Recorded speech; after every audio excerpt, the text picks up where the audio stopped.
Welcome back to the Mediocre Alaskan Podcast. I have John Abernathey with me today. He just returned from filming Destination Elk with Corey and Donnie in Alaska. How you feeling, man? I still got a little bit of Alaska hangover going on. It's a little beat still, which is funny because I think not the spoiler alert, but we packed out that bull not even like 4 days ago. And it was a nice, brutal awakening from Alaska. Yeah. It's funny that people come up here and there's that delay between like when it actually happen and then you actually post stuff, and there's going to be a delay between when this is recorded and put out. Yeah. But you say you feel kind of hungover. Like, are you reliving like every aspect of it? Is it too much? There's so much that happens. The most important memories stick out and some of the other subtle ones kind of go by the wayside. Are you just like remembering more things as you're recalling the trip? Yeah, definitely reminiscing. It was such a, I want to say brutal experience. I mean, I've been in a lot of these, brutal experiences. Is what makes the hunt so awesome is when they get super tough like that. But yeah, I mean, you do think it's more of like you're thinking about all the things that could have gone wrong when you did something really dumb out there, or when you were pushing the edge out there and you're like, man, like we normally push the edge a lot, but in Alaska, you push the edge and you're not careful and you're a few days from getting out of there. Yeah. So you start thinking about that. Yeah. One of the things that I like about your guys' program, and actually, do you work for Elk 101 or you work for a firm that gets hired by Elk 101 guys or something? Yeah, I am contracted through Elk 101. I actually run my own business. So I'm my own company and I'm contracted, but yeah, I work pretty much just exclusively with Elk 101. Okay, cool. One of the things I like about Elk 101 and Corey and Donnie is there's an authenticity with them that you don't always get with people who are making content. And you get an idea, you get the feeling that some people it doesn't matter what comes in their way. It's just about them and exposure and growth and money and all that. Whereas the result might be the same. You're still filming a hunt. You're still potentially bringing attention to a new area. But there is a difference if the quality of person that's bringing that out, you're like, yeah, you know what? You might be connecting people with an awesome opportunity, and you're good dudes. So, yeah, it's all right. Do you feel conflicted at all when you're going on these hunts and filming them? No. It's Corey and Donnie are such good dudes. I've been working for them now for 7 years, and filming with them on hunts and the Destination Elk, we're in season 4 now of Destination Elk. So it's been 3 years of spending, pretty much all September with these guys. So I spend a lot of time with them. And exactly. I mean, you hit the nail on the head. It's authentic. Corey and Donnie are not fake, and anyone who's met them, and goes around to the shows and has met them and talked to them in person, they know exactly. In fact, Corey actually hates the spotlight. Yeah. Donnie enjoys it just because he's a people person, and Corey's not as much of a people person. Like he loves people, but he's a little more introverted, so to speak. But yeah, they're both. When you talk to them, you TV, and there's no difference. Yeah. That's anybody who's making any sort of content. Like, I'm a writer, I write about, I write columns and I've written for magazines and wrote a book. And so there's always the potential for, blowing an area up. I live in Ketchikan. I talk about Prince of Wales and I talk about fishing on Prince of Wales. And so, it's going to get written by someone. So I guess it's okay that it's me, and that I do it in a way that I would want it to be represented. And I think that's just an important thing. And I appreciate what you guys do, and just the quality of it, and then the attitude that comes behind it. Yeah, thank you. So what is the route that you take to get to that, to being a filmer? Like you're not. I mean, did you go to school for photography? Did you do some freelance stuff? You know, how many times did people reject you, say no? Is there like an old grainy first video out there on YouTube that you shot that's terrible? No, I actually get this question more often than you think, which is funny because I don't consider myself, any sort of like front runner in the outdoor film industry or anyone of, recognizable importance. So it's kind of interesting. In fact, I literally just got an Instagram message yesterday and from some random guy just asking like, "Hey, how'd you get started? How do you do this?" And I was like, "Man," I was like, "I have no idea." No, but honestly, no, I didn't go to film school. Film and or videoing and photography. I don't know why I call it film. I didn't film anything. I just always used a camcorder. So video and photography was always just a side hobby, that I enjoyed as a kind of a teenager, basically. Started packing a camera around with all sorts of different things and enjoyed videography. So I was like, it's actually, I grew up, not, I shouldn't say grow up, but out of school, I was actually a graphic designer for about 7, 8 years, but on the side doing video projects for people, filming weddings and that kind of thing, which is a super standard startup. And yeah, it just kind of kept doing it. And then all of a sudden started packing a camera on my hunts because I've been bow hunting elk. Actually, surprisingly, I grew up in Oregon, so I was bow hunting Roosevelt elk Nice. since I was 12 years old. So yeah, that's just packing a camera along. That's it. I mean, it was nothing fancy, nothing special. Just loved it, just passionate about it. Yeah, I think there's a difference between like active passion and like passive passion. People want to get to where you're at. Hey, how do you get to where you're at? But then when it comes to Yeah. doing what it takes to get there, that's when people aren't willing to do it. I think it was on the Elk Talk podcast yesterday when Corey was talking about only 10% of the population has the ambition to make things happen, and that's kind of the difference. Everybody has things that they wish they would do or could do, but it's do they Yeah, have the exactly. wherewithal to do all the struggle through all that stuff to get to where they're at. Yeah, exactly. Yeah, no. And packing, like actually forcing everyone wants to take a camera on their hunt and video it. Everyone wants to because you want, the power behind the video is you want to relive that memory. You want to be able to watch that, over and over and over again or share it with people. I mean, we see awesome things in the woods all the time. So being able to share that is, really powerful stuff and we love it. But the guys, in fact, a lot of guys will even pack a camera. Almost everyone has a cell phone in their pocket while they're hunting and could video a lot of things, but actually getting that camera out and doing it and inconveniencing yourself for a moment or two while you're on your hunt. A lot of guys don't do it. In fact, I know a lot of guys pack. I've done hunts where I've actually packed a big old camera and like never took it out of my backpack. There have been moments where even, me as a camera guy was like, yeah, I don't feel like filming my own hunt or, something like that. Yeah, I've gone back and forth. I've had a couple where I think I just need to focus on killing the thing. Let's not complicate the things with the camera. Then other times I'm like, okay, I'm going to film this thing. I'm going to film all the misery. And so I end up having like 30 minutes of B-roll and then nothing at all either happens or I don't get a kill shot or anything like that. Or I'm just like, what do you have here? You have nothing. There's nothing to really put together. There's no compelling story. And some of that stuff you look on YouTube, and good for the people for putting it out there. A lot of times people put stuff out there and it's criticized. But Yeah. you just have this, there's no real story, just a bunch of clips, and it's the filling up the fuel at the gas station and then eating junk food. And then all of a sudden you're out there and then stuff happens. But how do you look for a specific like story as things are happening? Do you just kind of shut off the brain and shoot, or how is your brain working while you're going through all this? Um, the thing that helps is that I'm a hunter as well. So, and I think like what's behind Corey is he wants to be able to like share. Corey's big on like sharing knowledge and information with people. He likes to help people.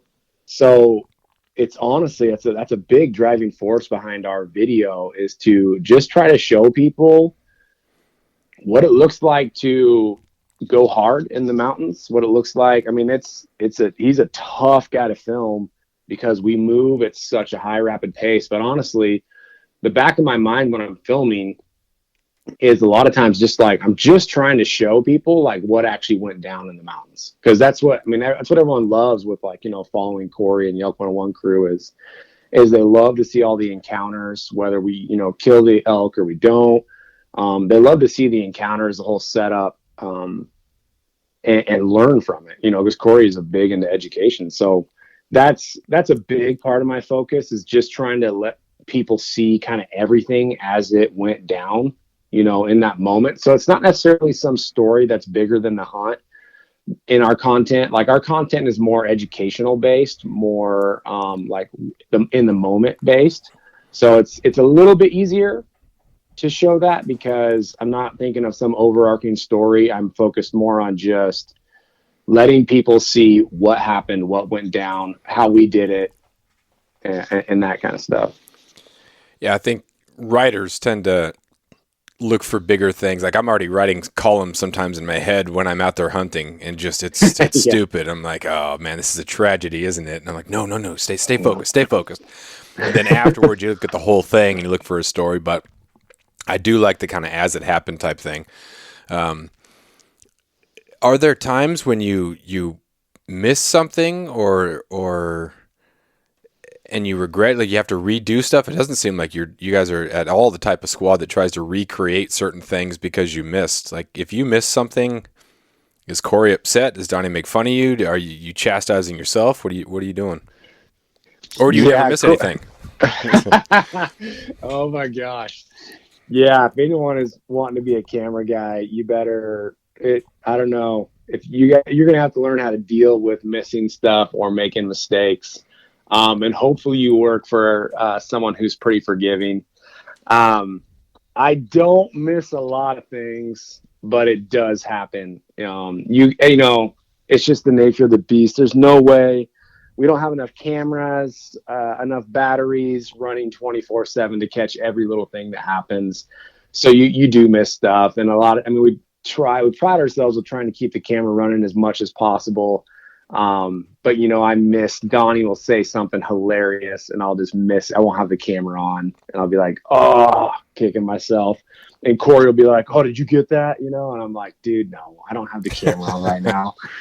That. And they'll mess with me a little bit sometimes, but it's all in good humor. They know I'm working my butt off out there. And so if I miss something, I miss something. But yeah, I mean, the biggest things is, making sure you're getting footage of the animals in the situation when it goes down, and missing a kill shot is, yeah, I mean, that's grounds for a good hazing if you missed a kill shot. And I luckily have not missed one of those in a very, very long time.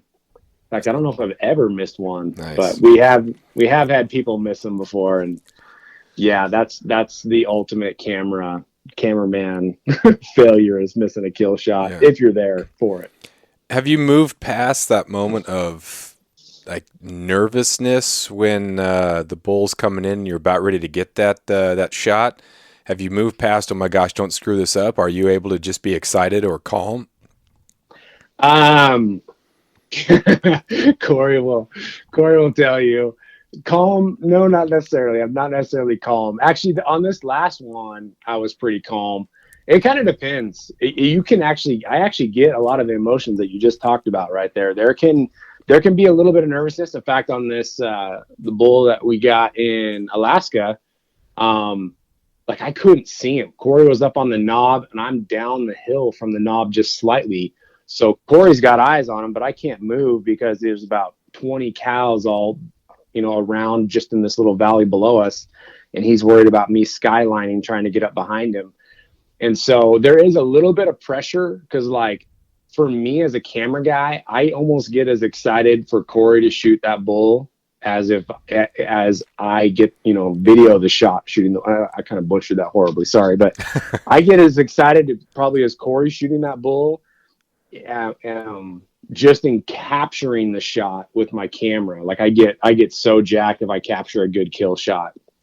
And so there have been times where I was very nervous. There's videos online that are hilarious. You actually can hear me almost like hyperventilating in the background. It's almost like I'm the shooter, in that situation. But most of the time I'm okay. After the shot, sometimes I'll get a little bit of shooter shock after the shot, where I'll, get a little adrenaline rush right after the shot. But most of the time I'm decent. Corey might tell you otherwise though. How do you figure out angles?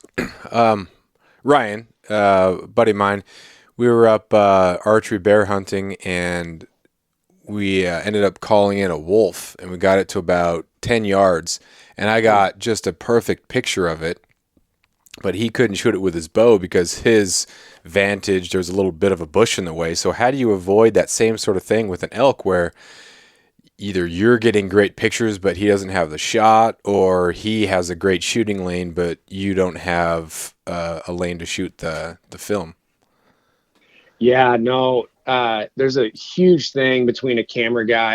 I don't understand. It'd be very difficult for the guys who like jump around and video hunts for a lot of different people. This is where I feel super lucky, is that I work with Corey a lot, and the chemistry between shooter and camera guy is huge. It can't be overstated. Like, I have hunted with him enough to know when I can move. In fact, a lot of times he's always trying to stop me, tell me not to move, and I move anyways, just because and it's also the advantage of being a hunter. Like, I'm not just a camera guy. Like, I understand animals. I understand their behavior. I've, had lots of animals close to me, especially elk. So I know what I can get away with, what I can move, when I can move, when I can't. So that helps a tremendous amount. And then it's all about just staying as close as you can to the shooter. Like, you really just gotta be their shadow. And there's times, there was a time in Wyoming a couple of years ago where I wasn't Corey. Like, Corey can be tough to stick with sometimes, because when he goes into kill mode, he Predator forgets. mode. Oh, Yeah, awesome. when he goes into predator mode, he forgets about the camera guy. Like, it's up to me 100% to stay with him. Like, he's not going to look back and make sure that I'm with him. So he's very focused in the moment when it's, that's why he's been so successful, is he is just hyper focused in that moment. And so it's tough. There's been times where he all of a sudden got 5 yards away from me and I was pinned down and couldn't close the distance to get back. And I got video of the bull, but I couldn't see the shot. So it is a lot of, with angles, it is, and that's just tough. Like, that's where a designated cameraman's huge. Like, you film with your buddy and you guys are both hunting, that doesn't work, because you won't necessarily be shadowing each other perfectly. You're both thinking about, hunting in that moment. And so that's where, like, one person is designated camera guy and has to stay in the shadow, within a shadow's length of the guy shooting. That's really what it kind of boils down to, is you got to be close. If you're not close to the shooter, then you're always going to have a different perspective than the shooter. Yeah. So when you go hunting by yourself, like, is it kind of a letdown, or is it just a nice relief to not have all that chaos of Predator Corey and all the stress? Like, you were just out there and you're hunting for yourself. How does that feel? It feels great. Honestly, it feels great. I enjoy trying to capture a kill shot on camera. That's just kind of like, it's like kind of the ultimate moment. There's a lot of fun things capturing. I'll shoot a really cool time lapse or something else, and it gets me very excited. I get super pumped. I'm like, oh my gosh, this shot is so epic. And I get, super excited. But the ultimate is like the kill shot, and the adrenaline behind capturing a kill shot is very similar to the adrenaline of drawing your bow on an animal on your own hunt.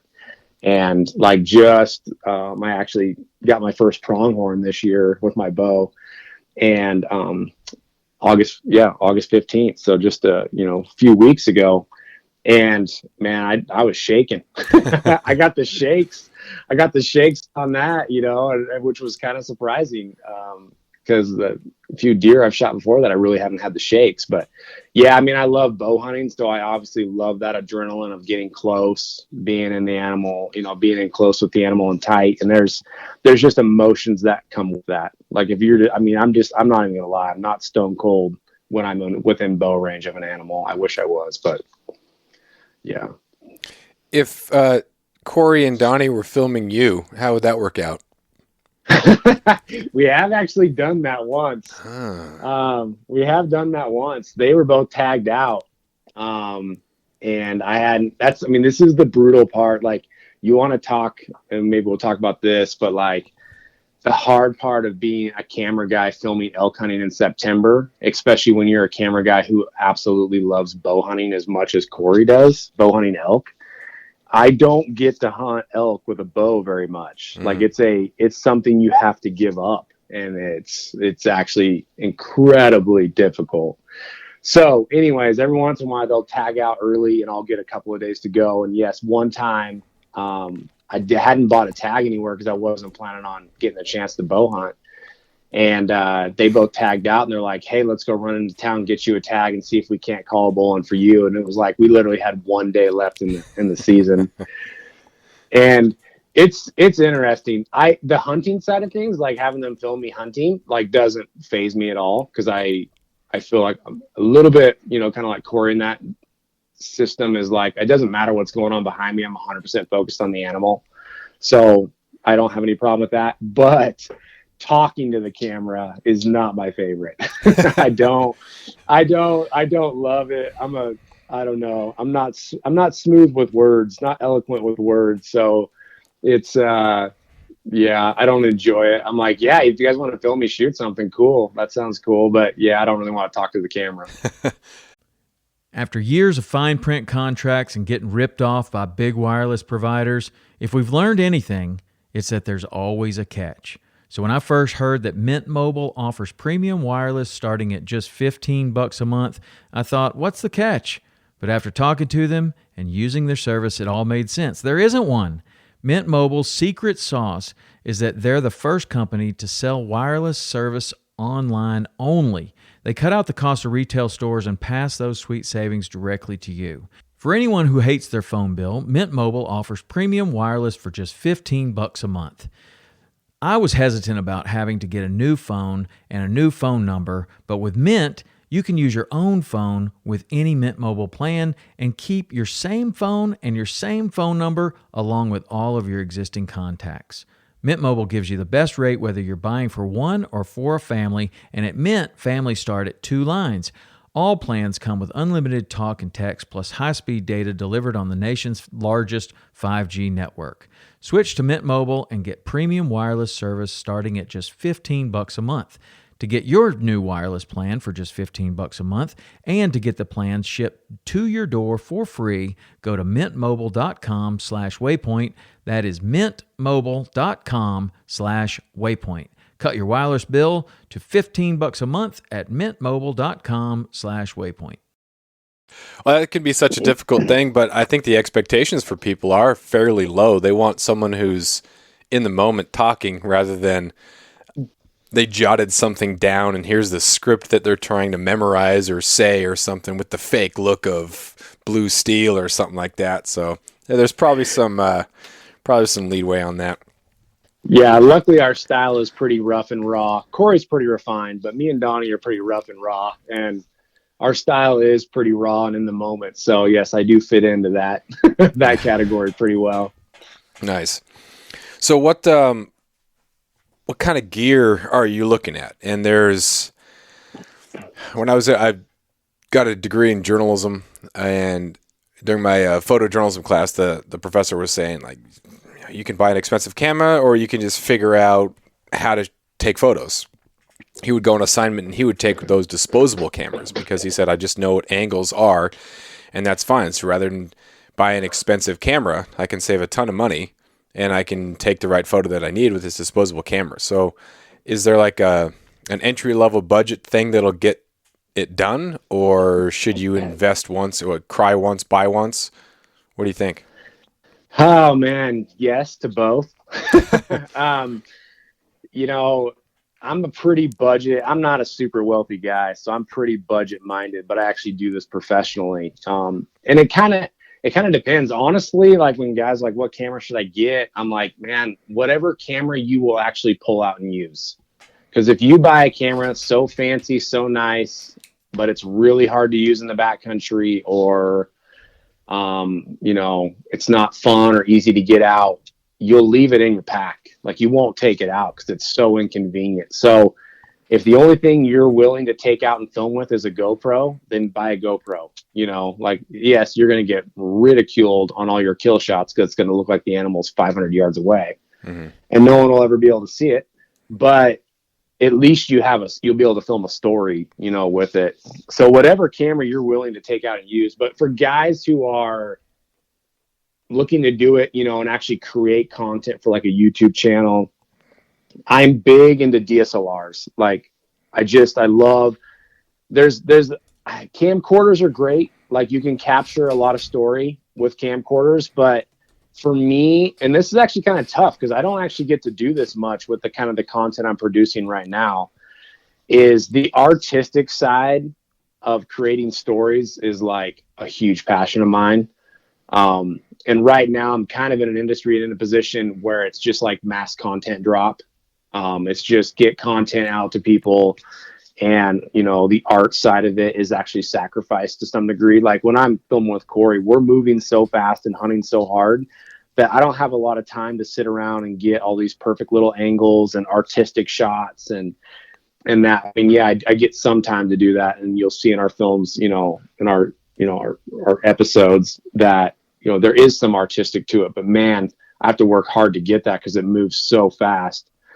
But the one thing I love about, you know, some of the other guys that I'm watching and other films that I'm watching is the artistic side. And with a DSLR, they've become, you know, very inexpensive. They've become very small, compact in size. I'm a huge fan. Like if guys were like, I want to produce high quality content, I would tell them to get a small, compact DSLR. And my favorite is the Sony A series.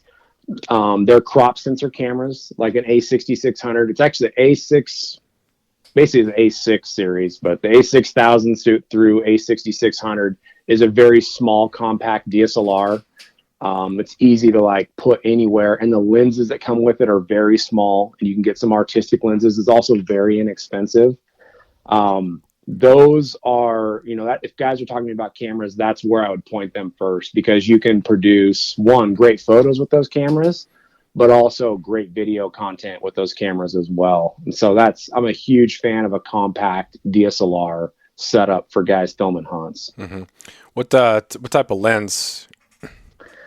So it kind of depends. This is where you have two different categories for me. One is your art lenses, and then the other thing is it's, for lack of better terms, it's my kill shot lens. So my kill shot or my hunt lens has to be a fairly wide zoom. It's got to go, you know, so on this like Alaska hunt, I actually don't own this lens. I rented it, but I wanted to try it out because I filmed everything with a DSLR, a Sony DSLR.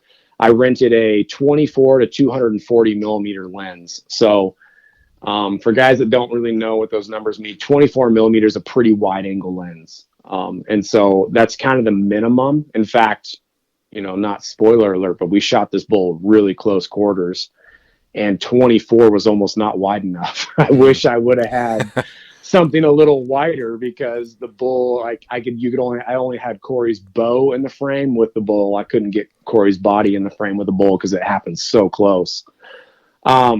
But you need a lens that kind of goes wide, but also can zoom in. And a lot of our hunts, almost all of our hunts, are archery hunts. So you don't need a ton of zoom to film some big, long, giant rifle hunt, or rifle shot, I mean. So something of that degree. And then I usually carry on top of that a couple of lenses. I'll carry a very wide angle lens, which is usually like a 12 millimeter or a 14 millimeter prime lens. And then I'll usually carry some real artsy lens, and the wide angle lens is for getting, you know, time lapses or landscape shots. And then I also have like a 30 millimeter 1.4, which I'm a big fan of. And that's just a very artistic, very shallow depth of field, kind of a wide portrait lens. And those were kind of the three that I'll carry most of the time. I do have some other lenses, some newer lenses, that I carry as well now, but that's typically the standard. Is I got a pretty big wide zoom, and then I have a art lens, and then I have a wide angle like landscape / nighttime lapse, all that kind of stuff lens as well. I'm on the old Amazon right here, and there's a Sony Alpha A6400. Yep. Is Yep, that that's a the great camera. I use the mirrorless A60. camera? Yeah, those are great. That's a great camera. That one, that's kind of the vlogging camera, which is great because it's got an LCD screen that will flip around and face you, so that when you self film, you actually can make sure that you're in the shot. Nice. So a lot of this stuff, and with hunting, that self filming is actually really difficult because it's weird to talk to a camera while you're holding it yourself. Sometimes I get a little self conscious if I'm doing that. But at the same time, it is an awesome perspective. Like, no one really likes to hold the camera, but sometimes like I'll give Corey the camera and be like, hey, film an interview yourself without me standing there staring at you. And honestly, some of those interviews come across so much better than, yeah. Anyway, so that type of camera that you're showing right there that's got a flip around LCD screen is awesome. Nice.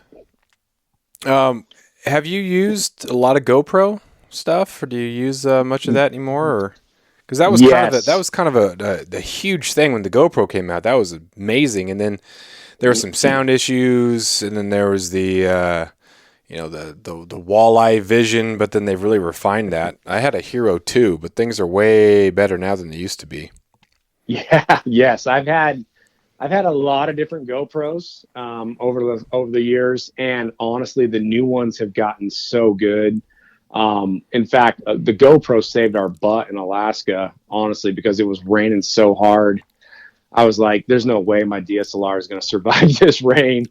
And I had to keep it in a rain cover for a lot of it. But that GoPro, oh man. And yeah. So anyways, just talking about GoPro specifically, the new ones. And I will say, I haven't used the Hero 7 a ton.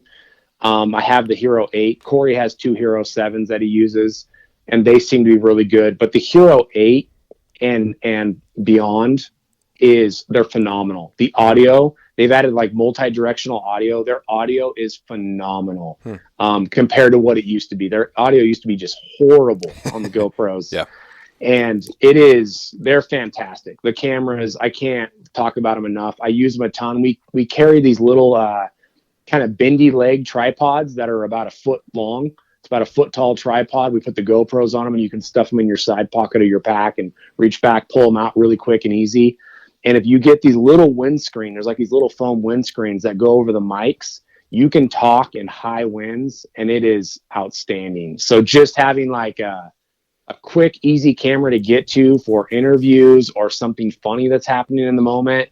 Those GoPros, they're lightweight, they're fairly indestructible. They're phenomenal. I'm a huge GoPro fan. They pick up the sound okay if they're in one of those waterproof cases? No, so that's one thing. I was looking through the footage. You can, but not if it's raining. Yeah. So I can hear Corey. So I put mine in a waterproof case because it was dumping buckets on our pack out. And I was like, I'm trying to capture as much of this pack out as I can. But the thing is, the rain noise on the case, I wish I would have put my hand over the top of the case because there's no way to preview the audio in headphones. I wish I would have put my hand over the top of the case because then actually it would have been okay. And actually, yes, I can hear Corey talking, and you'll see it in our, when we release this project, you'll hear it because I'll use that footage because you can hear Corey talking even through the case. It's not as good as if the case wasn't on. But the rain hitting the case sucked. And I was like, it's kind of loud. That's kind of annoying, but it's still usable, man. Any footage you can get, especially in the nasty situations, is always worth it. People are willing to hear some rain on the outside case of a GoPro if they get to see Corey loading up a bull on his back and it's dumping. I mean, I don't know how to describe rain, but it was dumping. You could pretty much drink it while you were talking. That's how hard it was blowing and raining. Yeah, this in Alaska, you become a connoisseur of the different types of rain. Yeah. And you, like, my wife is getting her PhD at University of Wyoming, and so I've gone down there the last couple summers. We've scouted for elk and whatnot, and you get those afternoon thunderstorms. My grandparents lived in Colorado, and so I'm used to the afternoon thunderstorms where it darkens and then it just dumps, and then it gets nice again. No, not here. Not in Alaska. Nice when it decides to be nasty, you're looking at 3 or 4 days of continuous, and it'll go from like a drip to a fire hose. it can be so bad that when it's like that fine mist, we just call that a dry rain. Yep. Yeah, and there is no, I mean, it comes on so fast. Like, there's none of this like easing into it. Like when you're in the lower 48, I've hunted or filmed in quite a few different states now. It eases in. There's always like a sprinkle that starts, and then it slowly picks up. Oh my gosh, in Alaska, there's no warning. That's part of the reason why it was hard to get the DSLR out, is because I'm like, when it starts raining, it goes from 0 to full bore, just pelting you. And there's no time to even put a camera away or in a back into a dry bag or something. So yeah, that rain in Alaska was brutal for filming. Did you lose any cameras? Like have them broken, or I'm sure you didn't like leave one on the mountain, but did any break? In Alaska, no. I take really good care of my gear. Probably more on the side of, missing some super epic stuff. Making sure I don't, because I got to buy all my own cameras, and like I said, I'm not like super wealthy. So in fact, like I just bought my first Sony full frame camera, and I was a little nervous with how hard it was raining out there, and I had 2 rain covers for it, and so I did use it some, but I was like leaning heavy on the GoPro in those torrential downpours, because I was a little nervous. But yeah, no, I've never lost a camera. Well, I have left a camera on the mountain once, but Ooh. I went back and got it the next day. That was on my own hunt. So you've never had one break? You drop it, weather, anything? I don't think so. I don't think I've ever broken. I don't think I've ever. Oh, I have. Well, yeah, it doesn't work perfectly well, but yeah, on my own, it's only on my own hunts that I trash my stuff. Apparently, when I'm filming other guys, it's fine. But yeah, no, I was on like a spring shed hunting trip filming, and it was my own trip. And yeah, I dropped the camera and watched it roll 100 yards down the hill. Nice. And watching it go, and it smashed the crap out of the lens, and autofocus doesn't work on that camera anymore. So yes, I have broke a camera, I guess. I just bought a new Canon, and I had it set up with one of those flexi leg tripods things. I think that you're talking about too. And I lifted a steelhead up out of the water on the timer, took the picture, and I put the steel back in the water. So the steelhead was out for maybe 2-3 seconds, but it flicked its tail, and its tail grabbed on to the wrap. What the heck is it called? The stinking strap. And it just pulled it into the water. So like that camera took one picture in its career, and then was in the water. Oh man, I put it in rice, and it just didn't end up working. Do you have the rice thing? I guess works. I've never had it work. Is there something to do if you do get your camera wet? Something that's going to save it? A lot of times it's that rice. I tried something new on this trip because I talked to some camera guys. In fact, Adam Foss, who's spent a lot of time up there. I actually got to talk with him for quite a while, about, dealing with cameras up there in the wet and the rain and stuff like that. I actually tried something that actually me and him kind of speculated on, is those little silicone packets that you get like when you buy electronics, those little dry packets. I actually went on like Amazon and bought this huge bag of those because I was worried about lenses fogging up. Like that's like a big thing with moisture, is you have lenses will fog up when you're working with DSLRs and stuff. So I actually kept a lot of my lenses like in dry bags, or even just a gallon size freezer bag. And I dropped like 3 or 4 of those little dry packets in there, and I never had a lens fog the entire time, which was huge. I don't know if that made the difference or not, but it worked for me. But yeah, that's something I tried. And I was also like, man, if something takes a dip or gets too wet, I was hoping I could just throw a ton of those silicone, drying packets in there in like a gallon sized bag and dry out whatever I need to dry out. But honestly, I've never, I'm from the lower 48, even more so Idaho. We don't get rain like in Idaho, so water's never an issue. So this was my first trip to Alaska and actually dealing with a lot of water. So I don't have a ton of experience with that, whereas if I was filming in Alaska a lot, I guarantee you I'd have a system. Yeah, that makes a lot of sense. Something useful with those things that you just end up throwing away. Yeah, they're lightweight. Didn't take a lot to pack them. I mean, they're a little bit of bulk, but I mean, I brought like a whole quart size, freezer bag full of them, and I used them in everything. And gear stayed dry for the most part. So I'm not sure if it worked. It seemed like it worked, but it's the first time I've ever done it. So what's on the agenda for is there really an off season? Like, are you just kind of waiting around for the next time? I'm sure you got a ton of editing to do. Oh gosh, yeah. When elk hunting season's over, what does the program look like for you? Yeah, I work. I mean, I have a big contract with Elk 101, and with Go Hunt, and so I film all the hunts, and then the editing on Destination Elk, I do all the editing by myself, and that is a humongous project. Usually takes me into like February, January. Sometimes we used to be able to release them in December, and it was brutal. But no, usually from here, it's a ton of video editing. You're just editing all these projects, and then mainly that Destination Elk project is a humongous project. So it keeps me busy for months editing that. And then after that, I do just a lot of odds and ends. After that, I kind of go back to my own personal business to some degree, and I shoot real estate videos and all sorts of small business videos. But also in the same time, I also do a lot of the content, social media marketing content for Elk 101. So I'm pretty busy with that, building out, a calendar of all the things that we want to do and subjects we want to talk about, because it's all educational based. So I actually stay, almost to some degree at work part-time for Elk 101 through the rest of the year. Mm-hmm. So when you do the video editing, you use iMovie, right? No. What do you use for that?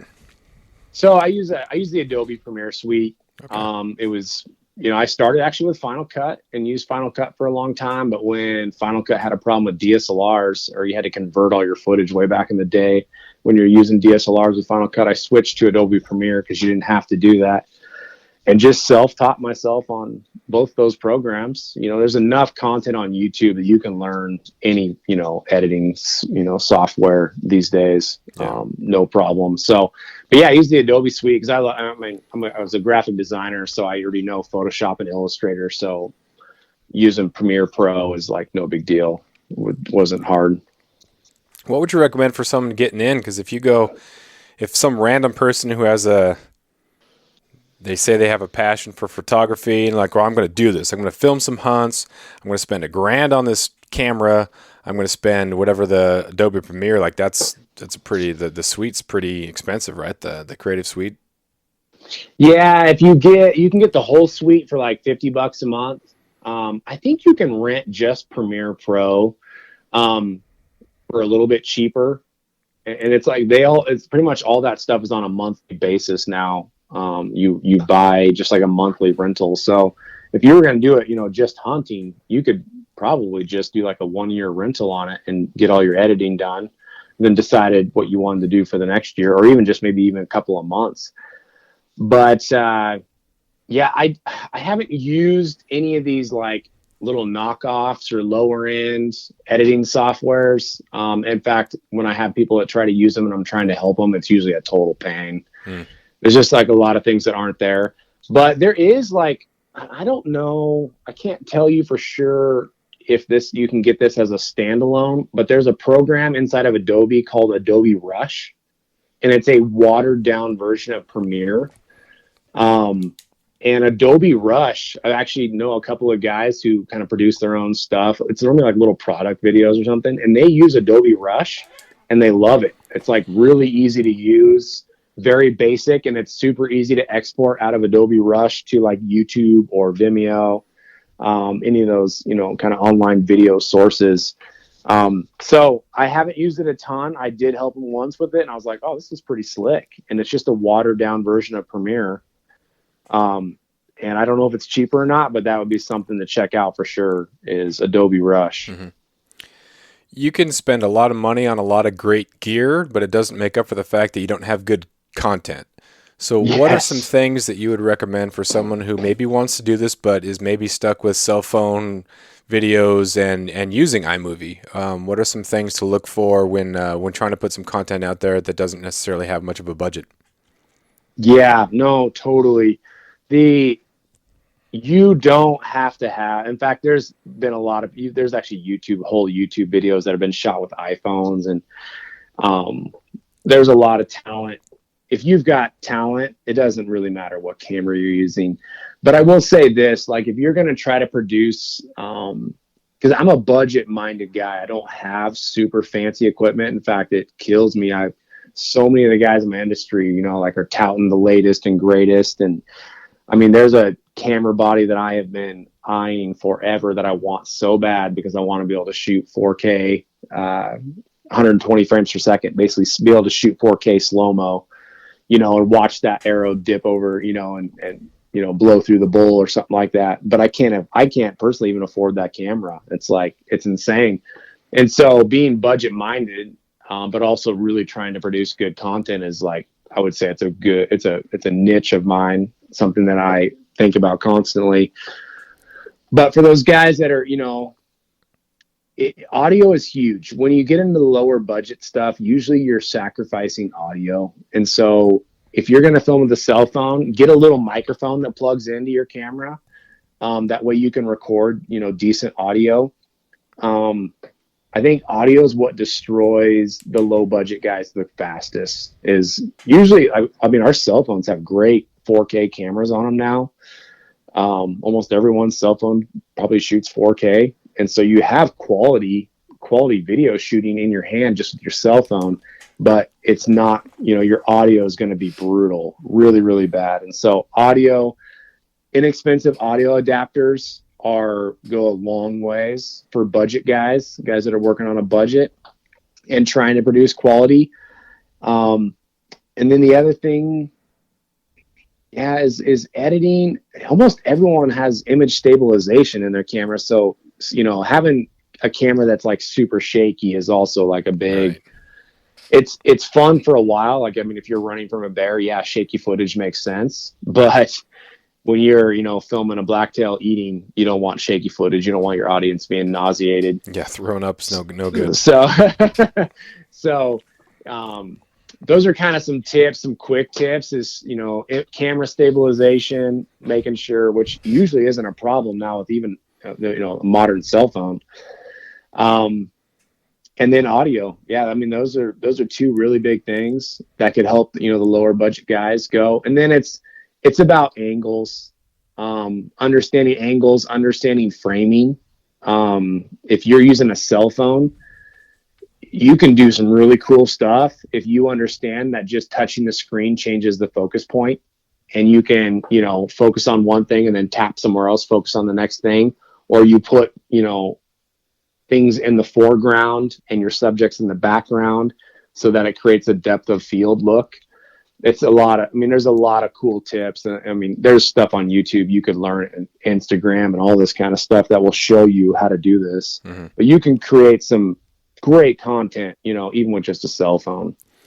Is there, obviously everybody has their different preferences when it comes to any sort of content, pictures, video, whatever, but is there something when you're looking through a filmed hunt that there's a shot that just kind of makes you roll your eyes? Like it's just so tired and cliche, and like, oh gosh, there it is. Or do you care? Yeah, usually every once in a while, I'm guilty of doing this every once in a while. I can't stand the interviews behind the animals. Like after you've got the animal, it's like the whole group is sitting behind the animal and you're doing this interview, telling the story. Yeah. It's like, man, if you're having to tell the story about what just went down behind the animal, then you missed a ton of stuff leading up to it. And so that's one shot that I can't stand, which is funny because I'm thinking back and I'm like, we did that with Donnie's bull opening day. And I was like, but that was different. That was for Destination Elk, where we had to talk about, we were giving away something because Donnie killed that bull. But I was like, man, I can't stand that shot. Like when you get to the animal, all your video footage from that point on at the animal should just be artistic and peaceful, respectful, at that moment. It shouldn't be like, hey, let's sit behind the animal and talk about this trophy we just harvested. And it's like, I don't like that. I don't like that at all. Yeah, it's there's always a reason to do any of the things. Like there's always something that, okay, in this case it would work, but yeah, by and large that one's kind of a kind of packaged. But yeah, it is what it is. Yeah, exactly. Well, what else you got, man? Oh, sorry, go ahead. Oh yeah, no, and that's the thing is like, I don't like to tell people what they can and can't do. Like when it comes to, when it comes to filming your hunts, I mean, for the guys who are doing it because they want to share something and it's artistic, and they want to put an artistic flair into it, I'm like, man, do whatever you want. Have your own style. Maybe I don't like your color scheme. Maybe I don't like your editing style, but do you. Like, don't do what everyone else is doing just because that's what you feel like you have to do. And so, I mean, there's some guys producing just a lot of awesome content out there. In fact, I just watched the one that Jason Matzinger did called Landlocked. If you haven't watched that film project, that is really, really good. But there's a lot of guys out there that are producing fairly low budget stuff that is really, really good. And if you watch their stuff and just see how they're telling their story, and then slow down and rewatch it again the second time, and then see kind of how they're filming it, what their film style is, because almost everyone is going to film a hunt. Like, you got to film the hunt first to some degree, and then you have to have the art almost kind of secondary. It's really hard to film a hunt and to get art at the exact same time. I mean, sometimes you get lucky and moments happen like that, but a lot of times you're filming the hunt first, and then you're trying to grab. And when I say art, it's just kind of like the beauty that's happening around you, in the moment. The sun rises, the sun sets, the wind storms, the rainstorms, whatever beauty and the nature and the moment that's getting thrown at you, trying to capture that as well, is huge. Like, being able to capture what's going on around you besides the hunt is what takes your films from, mediocre, okay, to, next level. That's where, you see the guys producing really, really good stuff, is when you're able to kind of fully immerse yourself in what they're going through in their hunt, because they have so much, I call it art, but it's really just filming the nature, filming what you're actually immersed in that moment. Do you kind of scroll through or go down the YouTube vortex looking at just everything that's out there, or do you have a couple of people that you follow and just kind of look at their stuff? No, I check. I mean, there's a lot of new guys popping up, and it's kind of funny because, I got started doing this same thing. I was with a group called Pure Elevation originally. They're actually part of our Destination Elk project this year. But I started with them, and I look back at some of our old stuff, and I'm like, it's just laughable.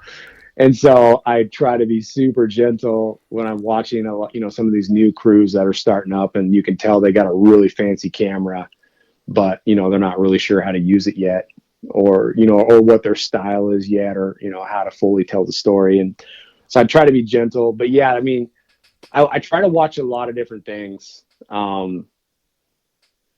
But, honestly, and what got me started back in the day was just videoing a authentic, real feeling. I was, watching the hunting shows on TV were just brutal. I can't do staged. You can't reenact drawing a bow. If you miss the guy drawing the bow, it's over. Do not refilm that. It was just ridiculous. And so the real and the raw is just always been a huge passion. And so when I see anyone filming, new guys starting in, and they're like, oh, we missed the kill shot, so let's film a guy drawing a bow and just shooting a broadhead into a tree stump or something to make it sound like he shot the elk. Yikes. I'm just like, I just turn it off. Like, that's just an instant turn off for me. And so, but anything that's raw and real, I mean, if a guy films a whole hunt with a cell phone, but it's raw and real and in the moment, I'm into it. I'm intrigued. I want to see, what's going to happen, what's going to go on. So yeah, that's kind of one when I watch. But yeah, there's a bunch of guys. I mean, Matzinger puts out some phenomenal films. There's kind of two different sides in the industry right now. I don't know if people will probably notice this. You'll probably notice this right away. There's kind of the mass content dump side of things where guys are just filming a hunt, get it out there, show people. And then there's kind of the film side of it where it's artistic, it's telling a story, and it's tough because like right now I'm kind of in the mass content dump side of things. It is on the educational side, so that makes a little bit of sense in that regard. But I really miss guys that tell a good story, and I think that's why like the Landlocked series with Matzinger that he just put out. Like when you get a good story, it's awesome, And guys like Top Priority. And there's some other film crews. I know I'm missing some that are doing actually films. They're still doing films, and it's like, man, I miss the films with the story. And as a writer, you got to love that because the story is huge, and the hunting footage can sometimes be, subpar, maybe not even that good. But if the story's there, it's phenomenal. Yeah. It seems like video would be so much easier because all you're doing is you just press record and you don't have to write anything, but it's so difficult because it is visual and people are so critical when it comes to what you're looking at, and kind of getting past that first, however long it takes to get good. Because the first thing you do, like your first podcast is going to suck. Your first article that you send somewhere that gets rejected is going to suck. The first article you send to a magazine to get published, and it is published, it's still going to suck compared to where you're going to be in a year or so. So yeah. I think getting past that's been, I put some just awful hunts together, but I keep them under 2 minutes. That way it's like the misery can only last about 2 minutes just trying to document. I took the videos and, people are looking for stuff. So it's just filmed with the cell phone. Under 2 minutes, there you go. Yeah. But there's a lot of confidence that comes into it. I think there are a lot of people who are not quite sure themselves yet, and they want to step forward and they want to do it, but they're just afraid of the rejection or something. But you just gotta have the wherewithal to make it happen. Yeah, and the short things that happen to you. Like it may not be maybe you go on a caribou hunt and it wasn't that cool. Like there wasn't actually that much awesome footage, but you have a cool encounter with a pack of wolves or something. Just post that cool encounter with a pack of wolves. I mean, this is kind of like we have the two different sides right now. We have the film and the story side of content that we're producing, with the videos side of things. And then we have, just the content side of things where you just you put something out that, like a moment, you're almost just sharing just a moment of what happened, there was with a hissing bull. I don't know if you ever saw the clip of that bull that came in. That was crazy. To 5 yards. Yeah. Just that clip by itself.